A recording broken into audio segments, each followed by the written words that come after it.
नमस्कार मित्रों, स्वागत है आपका अपने प्रिय चैनल कड़वा है तो सच है में। आप देख रहे हैं कासिम से आखिरी मुगल तक सीरीज की 21वीं कड़ी। इस सीरीज में हम भारत पर हुए इस्लामी आक्रमणों का इतिहास जानने का प्रयास कर रहे हैं। सन 632 से सन 1405 यहां तक का इतिहास हम अब तक जान चुके हैं। आज का एपिसोड सैयद वंश के उद्भव और विनाश पर है। अगर आपने पिछली कड़ियों को नहीं देखा है, उन्हें भी अवश्य देख ले।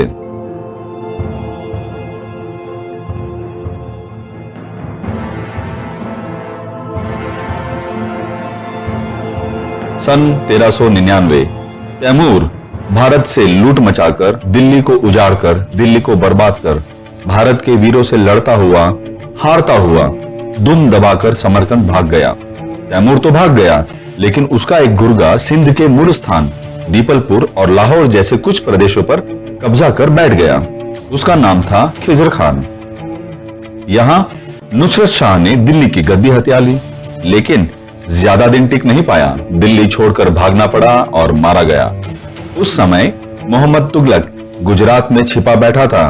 उसके वजीर मल्लू ने ही नुसरत को दिल्ली से भगाया था। मल्लू दिल्ली में मोहम्मद तुगलक के नाम से राज करने लगा, लेकिन मोहम्मद तुगलक के पास शक्तियां या सत्ता कुछ नहीं थी। असली शक्ति, असली सत्ता वजीर मल्लू के पास थी, लेकिन उसकी आज्ञा भी सिर्फ दिल्ली तक ही सीमित थी। बिना भूमि का कैसा शासन, बिना सल्तनत का कैसा सुल्तान। मोहम्मद तुगलक के लिए दिल्ली तख्त का कोई महत्व नहीं था। मोहम्मद को बाहरी हमलों के डर से कई बार दिल्ली छोड़कर पलायन करना पड़ा। मोहम्मद तुगलक डाकुओं की भांति हिंदू प्रदेशों में लूट मचाता और उसी से अपने खर्चे चलाता था। मल्लू थोड़ा साहसिक था। उसने ग्वालियर, इटावा, कन्नौज पर हमला किया, सब जगह हारा। दुस्साहस में मल्लू सिंध के खिजर खां पर हमला कर बैठा। खिजर खान ने मल्लू को मार दिया, उसका सर काटकर फतेहपुर भेज दिया। मोहम्मद तुगलक को उसके वजीरों ने ही निपटा दिया और सन 1413 में उसे भी मार दिया गया। कुछ समय के बाद मोहम्मद तुगलक के बेटे को गद्दी पर बैठाया गया, लेकिन असली सत्ता थी खिजर खान के हाथ। खिजर खान सैयद वंश का पहला शासक बना। उस समय के चाटुकार इतिहासकार याहया बिन अहमद ने तारीख मुबारक शाही में खिजर खान को सीधे सीधे पैगंबर मोहम्मद का वंशज घोषित कर दिया, लेकिन इसका कोई ठोस प्रमाण नहीं दे पाए। मुस्लिम इतिहासकारों ने इतिहास के नाम पर जी भरकर झूठ लिखा है। इतिहासकार याहया ने भी लिखा है कि दिल्ली उजाड़ थी, दिल्ली कंगाल थी, पिछले सुल्तानों ने दिल्ली को बर्बाद कर दिया है। हर इतिहासकार ने वर्तमान सुल्तान की तारीफ करने के चक्कर में पिछले सुल्तानों की निंदा करने का कार्य किया है और इस तरह एक दूसरे की ही पोल खोलते गए हैं। इन झूठे इस्लामी इतिहास के पन्नों से सत्य को निकाल पाना, सत्य को समझ पाना अत्यंत कठिन होता है। वर्ष में एक बार हर मुस्लिम लुटेरा मोहम्मद गजनी की ही तरह हिंदुस्तान के हिंदुओं को लूटने, उनसे जिहाद करने निकलता था। दिल्ली की गद्दी पर बैठते ही रोहतक और संभल को लूटा। अपने गुर्गे ताजुल मुल्क को कटिहार पर हमला करने भेज दिया। कटिहार का राजा राय हरि सिंह को भाग जाना पड़ा। खुर, कंपिला, सकीमा, बदायूं, इटावा, ग्वालियर, सूर, चंदावर और जलेश्वर को लूटा। जलेश्वर के शिव मंदिर को नष्ट कर दिया। हजारों को मुस्लिम बनाया, स्त्रियों का बलात्कार किया, हजारों को गुलाम बनाया, मंदिरों के विमान तोड़कर गुंबद नुमा मस्जिद बना दिए गए। खिजर खान ने अपने बेटे मलिक मुबारक को फिरोजपुर और सरहिंद का शासक बना दिया। उनकी मर्जी है, जो चाहे करे। जो लुटेरे हर वर्ष सिर्फ लूट करते थे और इसी से उनका जीवन यापन होता था, उनसे किसी भी तरह की कोई भी जन कल्याणकारी योजना की आशा करना मूर्खता होगी। कहीं कहीं जन कल्याण की किसी योजना का चर्चा मिल भी जाए तो विश्वसनीय नहीं लगता। सन 1417 वीर राजा तुघन राय ने मलिक को मारकर सरहिंद को घेरा और खिजर खां को लड़ाई के लिए ललकारा। 1418 कटिहार के राजा हरि सिंह ने भी हमला कर दिया। खिजर खान ने स्वयं कटिहार पर हमला किया। कौल दुर्ग, जिसे आज हम अलीगढ़ कहते हैं, उसने वहां पर खूब लूट मचाई। एक मुस्लिम नेता मोहम्मद खान ने बदायूं पर कब्जा कर लिया। नाराज खिजर खान ने बदायूं घेर लिया। घेरा 6 महीने तक चला। यहां सुल्तान दिल्ली में नहीं है, तख्त खाली पड़ा है। उसके वजीरों ने दिल्ली की गद्दी हथियाने का प्रयास किया अपनी गद्दी खतरे में देखकर बदायूं का घेरा छोड़ खिजर खां उठते पड़ते किसी तरह वापस दिल्ली पहुंचा। राय सरवर ने दिल्ली को मुक्त कराने का प्रयास किया। इस युद्ध में ताजुल मुल्क मारा गया। राय सरवर ने दिल्ली को मुक्त कराने का प्रयास किया। इस युद्ध में भी ताजुल मुल्क हार गया। हार से क्रोधित ताजुल मुल्क आसपास के हिंदू क्षेत्रों में असहाय और निर्दोष हिंदुओं पर टूट पड़ा, प्रचंड विनाश किया। सतलज के पार तुघन राय ने युद्ध छेड़ दिया। उसका साथ दिया वीर राजा जशरथ गखर ने। खिजर खां ही नहीं बल्कि कोई भी इस्लामी लुटेरा भारत में कभी भी शांति से राज नहीं कर पाया। हिंदू वीरों ने इनको कभी चैन से रहने नहीं दिया। इनका वीरतापूर्वक विरोध किया है। हजारों धर्म परिवर्तन, हजारों को लूटने, बलात्कार करने के बाद 15 मई 1421 को खिजर खान मारा गया। खिजर खान का बेटा मुबारिक शाह गद्दी पर बैठा। खिजर खां की मृत्यु का समाचार राजा जशरथ के लिए सुनहरा मौका था। राजा जशरथ सतलज पार कर आए। यहाँ के नए बने मुस्लिमों पर टूट पड़े।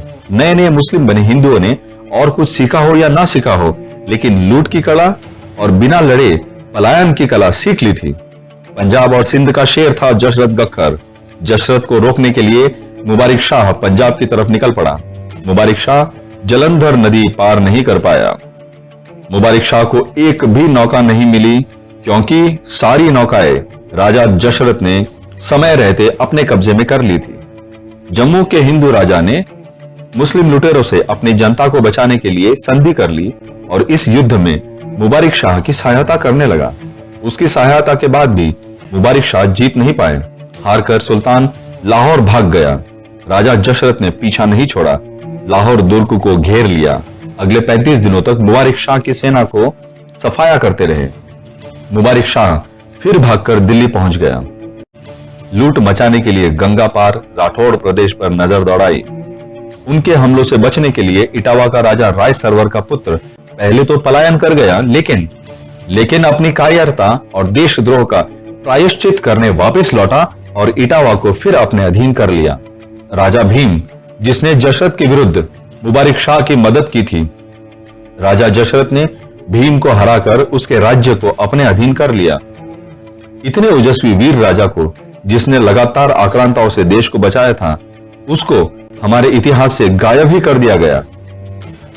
असहाय जनता को लूटना, डाका डालना ही इनका कार्य होता था, जिसे ये मुस्लिम मीठी भाषा में लगान या खिरास कहते थे। इसका मतलब होता था हिंदू क्षेत्रों पर हमला और लूट। मुस्लिम माया और धोखेबाजी का कहना ही क्या था। कटिहार के राय हरि सिंह को संधि के बहाने बुलाया और बंदी बना लिया। मुक्ति के बदले में फिरौती मांगी। किसी को बंदी बना लेने और उसको मुक्त करने के बदले फिरौती मांगने वाले को आजकल हम किडनैपर कहते हैं। क्या आप इन किडनैपर्स को सुल्तान कहेंगे? सोच ले। कटिहार के वीरों ने इन आतंकियों पर ऐसा प्रचंड प्रहार किया कि मुबारिक शाह डर कर मेवात की तरफ निकल पड़ा। मेवातियों ने भी सुल्तान को नहीं छोड़ा। ऐसा कठोर प्रहार किया कि सुल्तान दुम दबाकर फिर दिल्ली लौट आया। थक हार कर दिल्ली भाग आने को भी चाटुकार इस्लामी इतिहासकारों ने इस्लाम की जीत बताया है। 1425 फिर मेवात पर हमला किया। बहादुर नाहर के दो वीर पोतों जल्लू और कड्डू ने ऐसी बहादुरी दिखाई कि सुल्तान को उनके सामने अपना सर झुकाना पड़ा। हार की चोट पर मलहम लगाने के लिए मेवात क्षेत्र को नष्ट करते हुए दिल्ली भाग गया। जहां कहीं मुबारिक शाह ने कदम रखे, हिंदू वीरों ने उसके कदम उखाड़ दिए। 1429 मेवात बयाना पर फिर हमला किया। बागी मोहम्मद खान को छल से हराया। सीकरी नगर का फौजदार बनाया खैरुद्दीन को।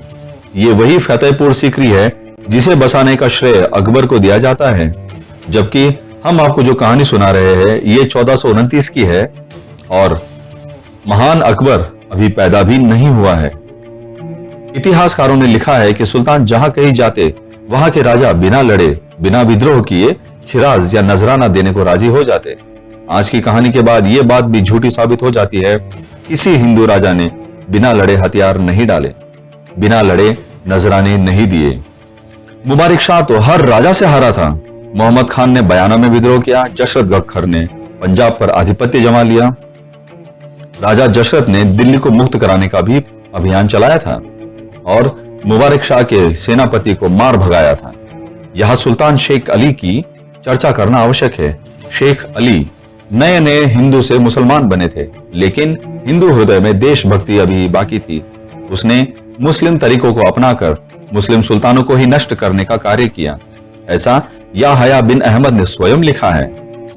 13 वर्ष 3 महीने 19 दिन के हिंदू राजाओं से हार के बाद 19 जनवरी 1434 में सुल्तान को उसी के दरबारियों ने कत्ल करवा दिया और गद्दी पर बैठा खिज्र खान का पोता मोहम्मद शाह